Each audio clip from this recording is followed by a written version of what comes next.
So let me show you how to download a Canva PDF with links. We're here on my computer inside of a Canva document. This is just a document that you could create, such as an ebook or anything else. So in order to download your document as a PDF, you'll start off by coming over to the upper right-hand corner here where it says Share. Click on the Share button and then go down to where it says Download.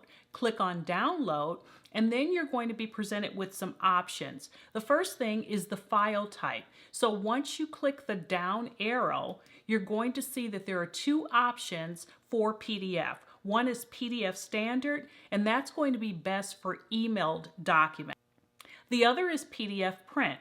We're going to assume that this is a document you're going to send out via email or that someone can grab from the internet. So I'm going to select PDF Standard. Now, once I click PDF Standard, there are two additional options that you want to be aware of. Now, if you were to select Flatten PDF and you have clickable links within your document, the links are not going to work. So you'll want to leave the Flatten PDF box unchecked. Now what you're going to be presented with is an option to select which pages you want. What I want to do is to select, I'm just going to go ahead and select all 7. And then I want to save these download settings so that I don't have to keep selecting them each time. So you'll click that box. The next thing you'll do is just click on Download. Once you click on Download, you'll actually see Canva begin the process of converting it to a PDF.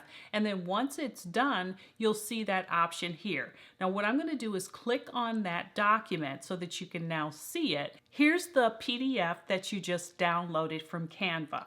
As we scroll down, I want to go to one page and just show you that the links actually work. So within this section, there's an embedded link. If I were to click on that, you'll see it opens and takes you right to my YouTube page. So that's how you download a Canva PDF with links. If you like this type of content, don't forget to subscribe. I'll see you in the next video.